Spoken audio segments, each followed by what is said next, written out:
আসতে বলুন, মাঠে নামবে। আমার নবী বের হলেন হুজরাত শরীফ থেকে। আমার নবী ডাক দিলেন, দা রাসূলুল্লাহ সাল্লাল্লাহু আলাইহি ওয়াসাল্লাম, আলী ওয়া ফাতিমা ওয়া হাসান ওয়া হুসাইনা। আলী তুমি কোথায়? হাসান এ ফাতিমা তুমি কই? মা কই? ফাতিমা আসলেন। হযরত আলী রাদিয়াল্লাহু তাআলা আসলেন। হাসান ও হুসাইন বাচ্চাজন তোমরা কই? এরা চারজন আসলেন। আমার নবী আসলেন, তাদেরকে একত্রে নিলেন।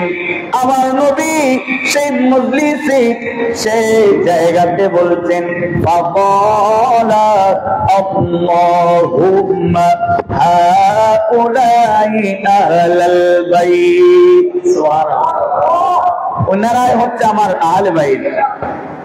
আল্লাহ বলছেন, ইন্নামা ইউরিদুল্লাহু লিইযহিবা আনকুমুর রিজসা আহলাল বাইত।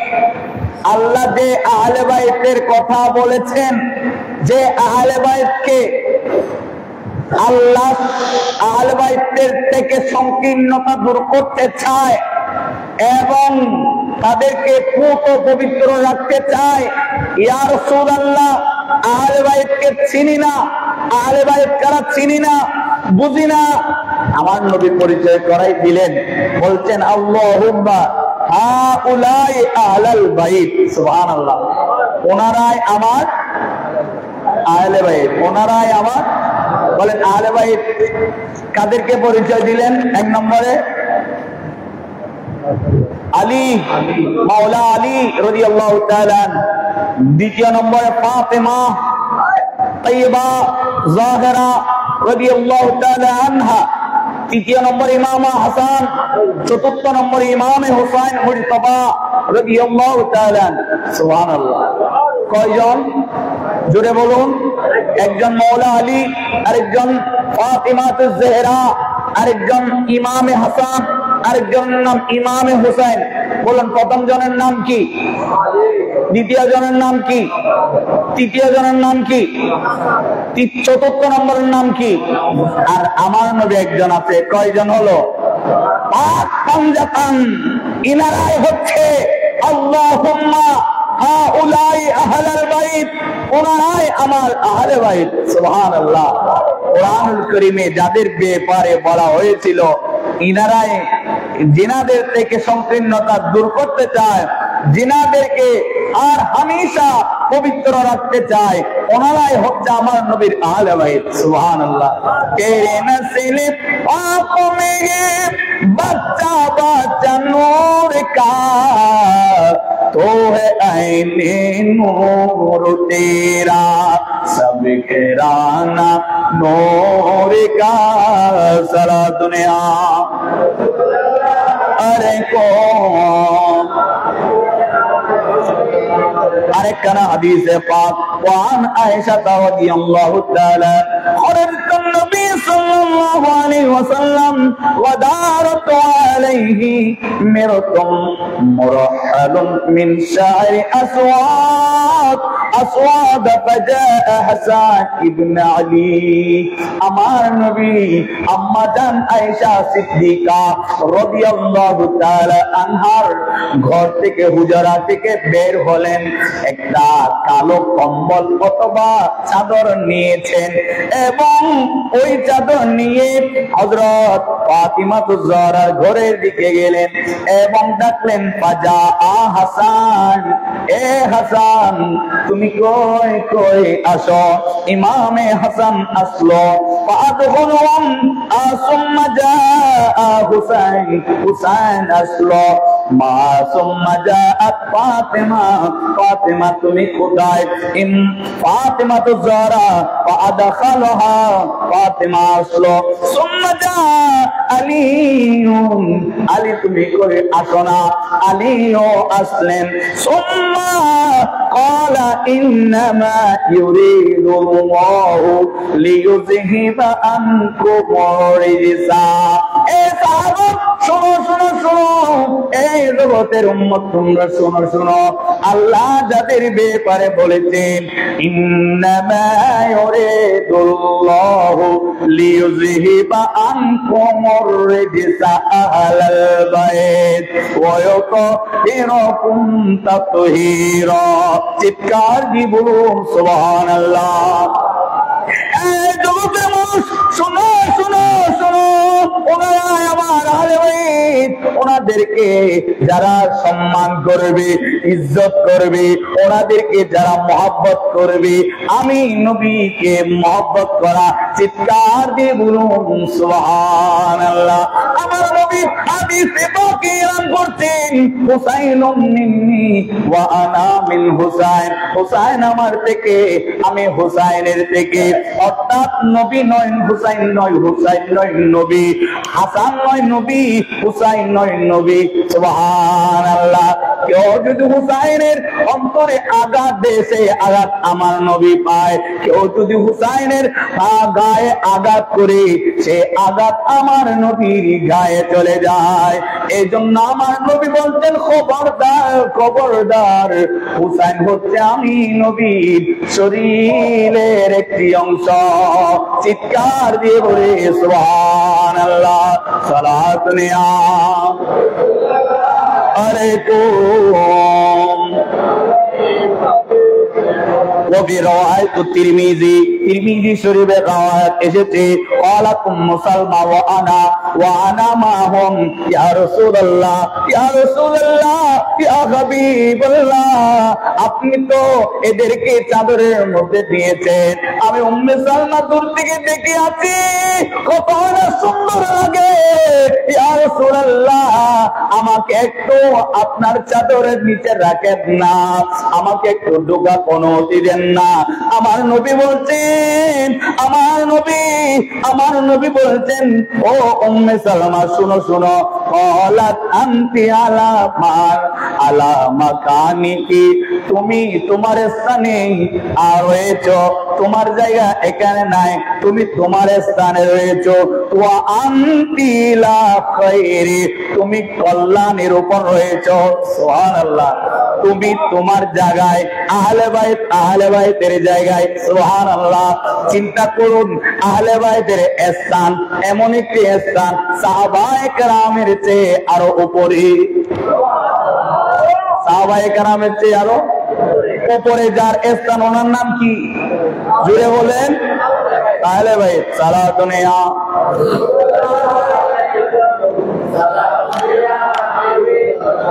در دل مسلم مقام مصطفی آب روی ما جانم مصطفی صلاة یا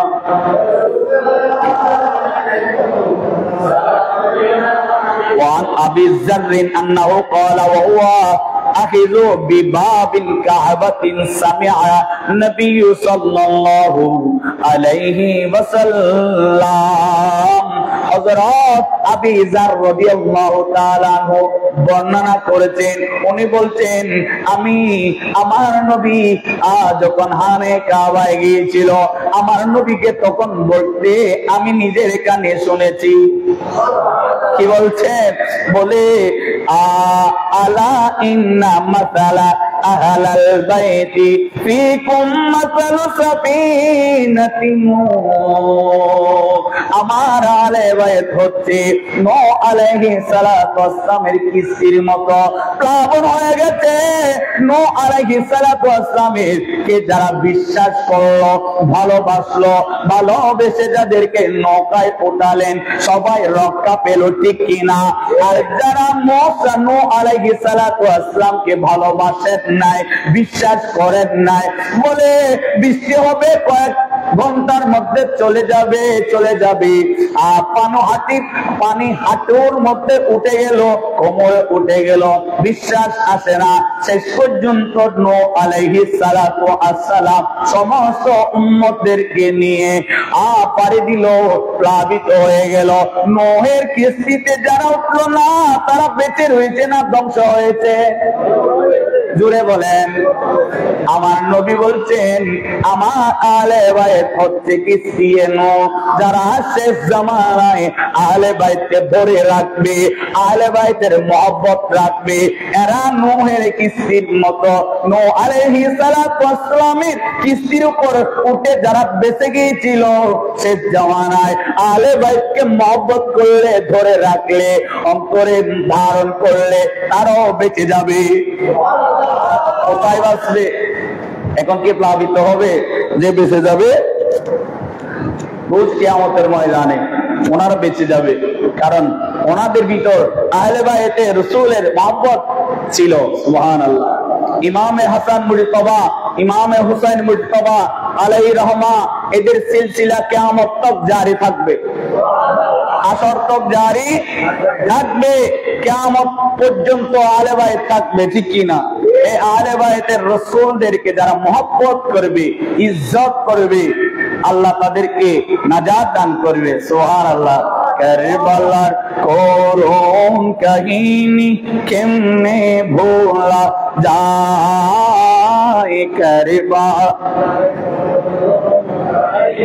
কেমনে বলা যায়, নবীর শহীদ করলাম নিষ্ঠুরে জিদিরায়, কারবালার করুণ কাহিনী। আরেকটা হাদিস বায়াকি শরীফ 2274 নম্বর হাদিসে পাক ইলান হচ্ছে, আনা আতানি জিবরাইল আলাইহিস সালাতু ওয়াসসালাম, একদিন জিবরাইল আলাইহিস সালাতু ওয়াসসালাম আমার নবীর দরবারে আসলেন। আমার নবীর দরবারে জিবরাইল আসলেন, আন্না উম্মতি আন্না উম্মতি সাদাকাতুল ইবনে হাযা ফাকুলতু আমার নবীকে বলছেন, তখন আমার নবীর কুলে ছিল ইমামে হুসাইন। আর জিবরাইল আলাইহিস সালাতু ওয়াসসালাম এসে আমার নবীকে একটা সংবাদ দিল, ইয়া রাসূলুল্লাহ, ইয়া হাবিবাল্লাহ, আপনার কুলে যে জন ইমামে হাসান, অনেক মহব্বত করেন তো? বলে হ্যাঁ হ্যাঁ অনেক মহব্বত করি। তবে ইয়া রাসূলুল্লাহ আপনি শুনেন, আপনার উম্মত আপনার এই মহব্বতের ইমামে হুসাইনকে শহীদ করে দিবে, শাহাদাত করে ফেলবে। আমার নবী বলছেন এই ছেলেকে, বলে এই ছেলেকে ইমামে হুসাইনকে শহীদ করে ফেলবে। আমার নবী সাল্লাল্লাহু আলাইহি ওয়াসাল্লামকে হযরত জিবরাইল আলাইহিস সালাতু ওয়াসসালাম বলছেন, ফাকালা নাম ওয়াতলি বিতারবাতি মিন তুরবাতি হামারা, দেখেন আমি যে স্থানে ওনাকে শহীদ করা হবে সেই স্থানের মাটি আপনি নবীর জন্য নিয়ে এসেছি। আপনার এই ইমামে হুসাইনকে কারবালার জমিনে জালেমগণ নিষ্ঠুরভাবে শহীদ করবে, যেই জায়গায় শহীদ করবে, ইয়া রাসূলুল্লাহ আমি জিবরাইল আপনার জন্য সেই মাটিখানা নিয়ে এসেছি। আমার নবীকে বলছেন, আমার নবীকে এরপর আমার নবীর দরবারে আরেকজন ফেরেশতা এসে হাজির হয়েছে, যিনার কাছে বৃষ্টির দায়িত্ব রয়েছে। সুবহানাল্লাহ। বৃষ্টি আমাদের দেশে বৃষ্টি পড়ে কিনা? গতকাল পুরোদিন বৃষ্টি হয়েছিল, ঠিক কিনা?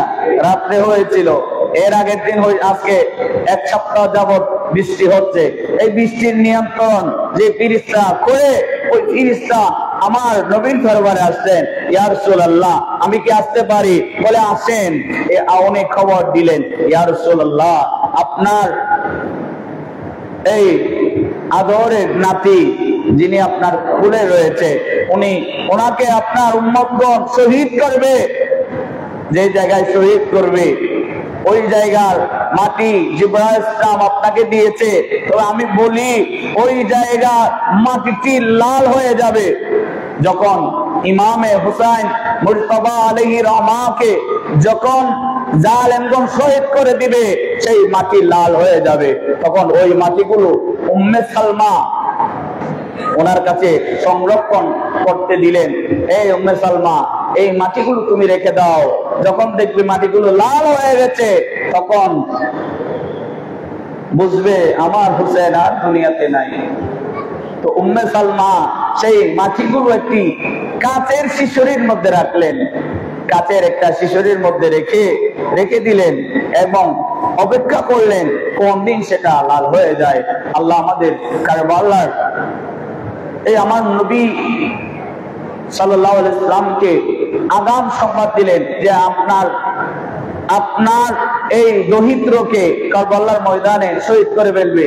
আচ্ছা, কেউ যদি আপনাকে এসে বলে আপনার সন্তানকে আগামীকাল ওখানে কতল করা হবে, মারা হবে, নিহত করা হবে, আপনি কি, আপনার মন কি ভালো থাকবে? আপনি কি এমনি মেনে নিতে পারবেন? দেখেন আমার নবী সেদিন আমার নবী নিজেকে কত কষ্ট করে মানাইলেন যে হযরত ইব্রাহিম আলাইহিস সালাতু ওয়াস সালামের কুরবানি আল্লাহ কবুল করেছেন দুব্বা দিয়ে, ঠিক কি না? প্রেমিক ছিল ইব্রাহিম নবী প্রেমিক ছিল, ইসমাইলকে কুরবানি দিল। কুরবানি নয় প্রেমের বাহানা।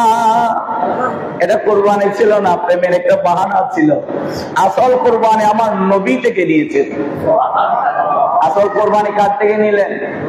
নবীর থেকে নিলেন। নবীর দরিদ্রকে শহীদ করে আমার নবী থেকে আল্লাহ পরীক্ষা নিলেন। আয় ইয়া রাসূলুল্লাহ, আমি মাওলার প্রেমে আপনি কত ধৈর্য নিতে পারেন? আল্লাহু আকবার কবীরা। সালাতুন ইয়া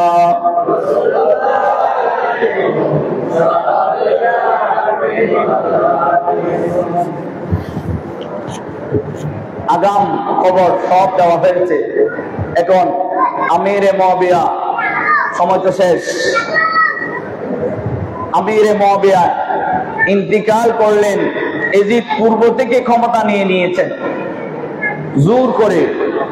এজিদ পূর্ব থেকে ক্ষমতা নিয়েছেন, নিয়ে চিঠি পাঠালো মদিনার গভর্নরের কাছে। ওয়ালিদ বিন উকাবা, মারওয়ান বিন হুকামা, দুইজন প্রধান যিনি রয়েছে ওয়ালিদ বিন হুকামা, ওনার কাছে চিঠি পাঠাইলো। এই হুকামা, শুনো, আমার বাবা ইন্তেকাল করেছে। এই মুহূর্তে তোমার কাজ হচ্ছে হযরত ইমামে হুসাইনকে এবং আব্দুল্লাহ ইবনে জুবাইরকে, আব্দুল্লাহ ইবনে উমাইরকে এই রাষ্ট্রীয় মহলের মধ্যে থেকে তাদের থেকে বায়াত নিবে। আমি এজিদের জন্য, চিৎকার দিয়ে বলুন নাউজুবিল্লাহ। কার জন্য বায়াত নেওয়ার জন্য বলছেন? এজিদের জন্য। এজিদের জন্য বায়াত নেওয়ার জন্য বলছেন। ইমামে হুসাইনের কাছে পাঠানো হলো। ইমামে হুসাইন আসলেন। আসার পর ইমামে হুসাইন বসলেন। দেখলেন ওনারা বলছেন আমিরে মুআবিয়া ইন্তেকাল হয়ে গেল, এখন আপনাকে এজিদের জন্য বায়াত দিতে হবে। বলে আমি বায়াত তো দিতে পারি না, আমি আরবের জমিনে আমি তো একা নয়, আমার সাথে আরো আমার নানা জানের সাহাবায়ে কেরাম রয়েছে, মহব্বতের মানুষ রয়েছে, তাদের সাথে বোঝা পরামর্শ করে আমি আবার গভর্নিং হাউসে চলে আসব। ইমাম হোসেন বের হয়ে গেলেন। ইমাম হোসেন বের হচ্ছেন, আর একজন জালিম মারওয়ান বিন হুকামা, সে ওয়ালিদ বিন হুকামাকে বলছেন যে আপনি হুসাইনকে যে এখন ছেড়ে দিচ্ছেন, হুসাইনকে তো আর ধরে রাখা যাবে না, আপনি এখন ওনাকে বলুন কতল করে দিন। চিৎকার দিয়ে বলুন নাউজুবিল্লাহ। দেখেন কার কারণে সিন্নিকা ইলা মোল্লা চিল্লা করি। আজকে টুপি দিয়েছো যে হুসাইনের কারণে, ঠিক কিনা? যে টুপি মাথায় এসেছে যে হুসাইনের নানার কারণে, আজকে যে নামাজ পড়ছো সেই নামাজ যে হুসাইনের নানা জানের কারণে এসেছে। আজকে সেই হুসাইনকে তোমরা, যে হুসাইনের ব্যাপারে আমার নবী বলছেন হুসাইনুম মিন্নি ওয়া আনা মিন হুসাইন, হুসাইন আমার থেকে, আমি হুসাইন থেকে। আরে হযরত ফাতিমাতুজ জাহরার ঘরে গিয়ে দেখছেন ইমামে হাসান ইমামে হোসেন কান্না করছেন। ফাতেমাকে ডেকে বলছেন, মা আমি যেন আরেকবার ইমামে হোসেনের কান্নার আওয়াজ শুনতে না পাই, কারণ এরা কান্না করলে আমার শরীর চুল হয়ে যায়। দেখেন, যে ইমামে হোসেন কান্না করলে আমার নবী কষ্ট পায়, ওনার গলায় তরবারে চলাইলে কি আমার নবী খুশি হবে? কি বলেন? শেষ পর্যন্ত ইমাম হোসেন আলী মাকাম কারবালার জমিনে গেলেন। অনেক লম্বা ওয়াকিয়া।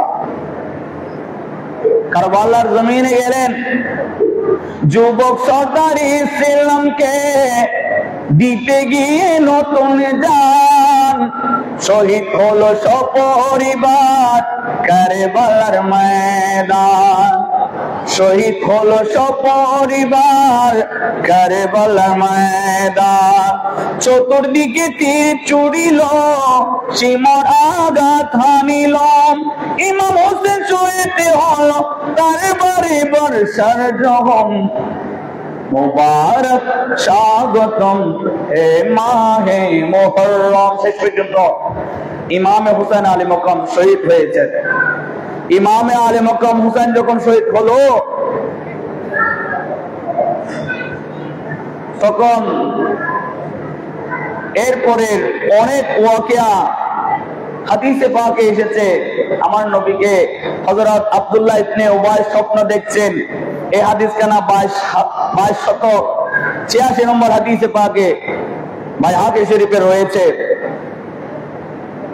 স্বপ্ন দেখছেন আমার নবীর চুল এলোমেলো, চুলের মধ্যে ধুলাবালি। আমার নবীর হাতে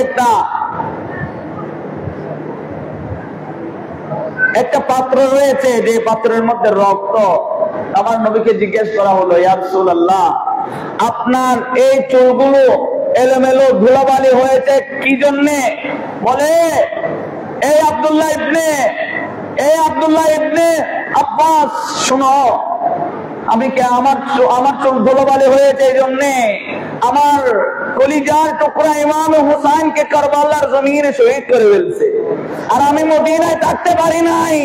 আমি কারবালার জমিনে চলে আসছি, ইমাম হুসাইনকে জড়িয়ে ধরে আমি গড়াইছি। আর সেই ময়দানের মধ্যে যে আহলে বায়তের রাসূল সাল্লাল্লাহু আলাইহি ওয়াসাল্লামের রক্ত প্রবাহিত হয়েছে, সেই রক্ত আমি আজকে সংরক্ষণ করে রেখেছি। কার কিয়ামতের ময়দানে আল্লাহর দরবারে এটা হাজির করবো। আল্লাহ, তুমি এই জালেমদের বিচার আমি দুনিয়ার জমিনে চাই নাই, তুমি এই জালেমদের বিচার আমি তোমার কাছে চাই। শুধু তাই নয়, সেই ইমাম হুসাইন আলী মাকাম যেদিন শহীদ হয়েছিলেন, এরপরে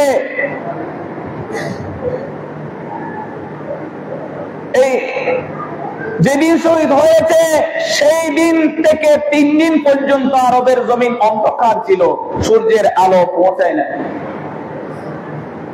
এটা আমি হাদিসে পাক বলছি।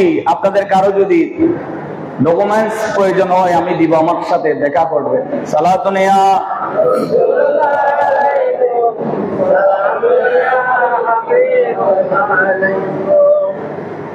সেই দিন সবাই চলে গিয়েছিল। আহলে বাইতে রাসূলদের অনেক ঘোড়া ছিল, উট ছিল। সেখান থেকে একটা উট নিয়ে জবে করতে নিয়ে গিয়েছিল। জবে করে রান্না করছিল। রান্না করার পর সেই উটের গোশত তিতা হয়ে গেছে। একজন মানুষ একটা টুকরা গোশত খাইতে পারে নাই। আর আসমান থেকে রক্তের বৃষ্টি হয়েছিল। এবং সে আহলে বাইতে রাসূলের যারা প্রেমিক ছিল, যুবতী মেয়েরা শাদীর মধ্যে বিবাহ আবদ্ধ হয় নাই, এবং কোন পুরুষ আপন আপন ঘরের মধ্যে বাস করে নাই। এমন একটি সুখের দিন ছিল যেই দিন ইমামে হুসাইন শহীদ হয়ে গিয়েছিল। মসজিদ আকসার মধ্যে যত পাথর রয়েছে, পাথর একটা উল্টায়, সে পাথরের নিচ থেকে রক্তের প্রবাহ বের হচ্ছে। রক্তের যে আমাদের দেশে উষের পানি ওঠে কিনা, এভাবে উষের পানির মতো রক্ত বের হচ্ছে। দেখেন, ইমামে হুসাইন যদি চাইতো আল্লাহ তুমি আমাকে আজকে বাঁচিয়ে রাখো, আল্লাহ কি বাঁচাইতো না? কিন্তু যদি সেদিন বেঁচে যাইতো, আজকে সত্যিকারের ইসলাম আমরা খুঁজে পাইতাম, ঠিক কিনা? সেদিন ইমামে হুসাইন হক ছিল না, এজিদ হক ছিল? জোরে বলেন। এজিদ হক ছিল না, ইমামে হুসাইন হক ছিল? যারা এজিদের পক্ষ নিয়েছে এরা হক ছিল না, হুসাইনের পক্ষ নিয়েছে এরা হক ছিল? আজকে এজিদের পক্ষে আসে না নেই? আজকে হুসাইনের পক্ষে আসে না নেই? তাহলে আমাদের বুঝে নেওয়ার আর বাকি নাই। যারা এজিদের পক্ষ নেয় আজ পর্যন্ত তারা এজিদি, আর যারা হুসাইনের পক্ষ নেয় এনারা কি হুসাইনি। এজিদি জান্নাতে যাবে না হুসাইনি জান্নাতে যাবে?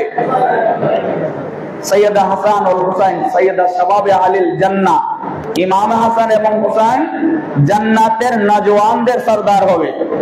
এই দ্বারা বোঝা যায় ইমাম হুসাইন জান্নাতে যাবে। কোথায়? জান্নাতে যাবে। ইমামে হুসাইন জান্নাতে যাবে এবং হুসাইনের অনুসারীও। এজিদ কি জান্নাতে যাইতে পারবে? এজিদের অনুসারীরা জান্নাতে যাইতে পারবে? এজিদের যারা আজকে গুণগান গায়, কাল কিয়ামতের ময়দানে আমার নবীর সুপারিশ পাবে? আল্লাহ আমাদেরকে হুসাইনি চেতনায় বড় হওয়ার তৌফিক দান করুন। আলহামদুলিল্লাহ, অনেকে দোয়া চেয়েছেন। আমার কাছে একজন বান্দা মসজিদের জন্য হাদিয়া দিয়েছে 200 টাকা। মসজিদে হাদিয়া দিয়ে দোয়া চেয়েছে মোহাম্মদ হুসাইন। নাফিজা আক্তার অসুস্থ, এই জন্য আল্লাহ তাকে সুস্থতা দান করুক, আমিন। মোহাম্মদ জাভেদ ফরহাদ দোয়া চেয়েছে, আল্লাহ এই জাভেদ এবং ফরহাদকে তুমি সুস্থতা দান করো। মোহাম্মদ জুয়েল দোয়া চেয়েছে, আল্লাহ জুয়েলকে আসমানি বালা থেকে জমিনে বালা থেকে হেফাজত করো। 50 টাকা মাজার, 50 টাকা দোয়ার জন্য দিয়ে ভিসার জন্য দোয়া চেয়ে, আল্লাহ তুমি তাকে উত্তম একটা ভিসা দান করো, যেই কাজে ওনার কষ্ট না হয়। 100 টাকা মসজিদ, 100 টাকা মাজার দিয়ে, মাজার দিয়ে ছোট্ট বাচ্চা অসুস্থ, দোয়া চেয়েছে আল্লাহ তাকে শাফায়ে আজিলা দান করো। 200 টাকা মসজিদ, 200 টাকা মসজিদে দিয়ে মা বাবার মাগফিরাতের জন্য দোয়া চেয়েছে, আল্লাহ তাদের দোয়া দরখাস্ত কবুল করো, আমিন। اللهم آمين. ربنا تقبل منا إنك أنت السميع العليم وتب علينا يا مولانا إنك أنت التواب الرحيم. أي পরওয়ারদিগার আলম মুসাম্মদ নাফিজা আক্তার এবং যারা দোয়া চেয়েছে, বিচার জন্য দোয়া চেয়েছে, অসুস্থ ছোট্ট বাচ্চা দোয়া চেয়েছে, আল্লাহ তাদেরকে শাফায়ে আজিলা দান করো। ওয়া শিফাউল লিমা ফিস সুদূর ওয়া নুনাজ্জিলু মিনাল কুরআনি মা হুয়া শিফাউ ওয়া রাহমাতুল লিল মুমিনিন। আল্লাহ কুরআনুল কারীমের সদকায় আল্লাহ তাদেরকে শাফায়ে আজিলা দান করো। আহলে বাইতের সদকায় শাফায়ে আজিলা দান করো। আল্লাহ আজকের আউযু জাইনুল্লাহ মুমিন শাহে রহমান সদকায় ভিসা অতি দ্রুত হওয়ার তৌফিক দান করো। আল্লাহ যাদের কাজ নাই কাজ ব্যবস্থা করে দাও, যাদের চাকরি বাকরি নাই চাকরি বাকরির ব্যবস্থা করে দাও, যাদের ক্ষেত কামার নাই ব্যবস্থা করে দাও। আল্লাহ প্রতিজনের ইনকাম সোর্সকে তুমি बोलवाला कर दो। सल्लल्लाहु ताला अला मुहम्मद व आलिहि व सहाबे अजमाइन। अफजल जिक्र ला इलाहा इल्लल्लाह मुहम्मद रसूलुल्लाह।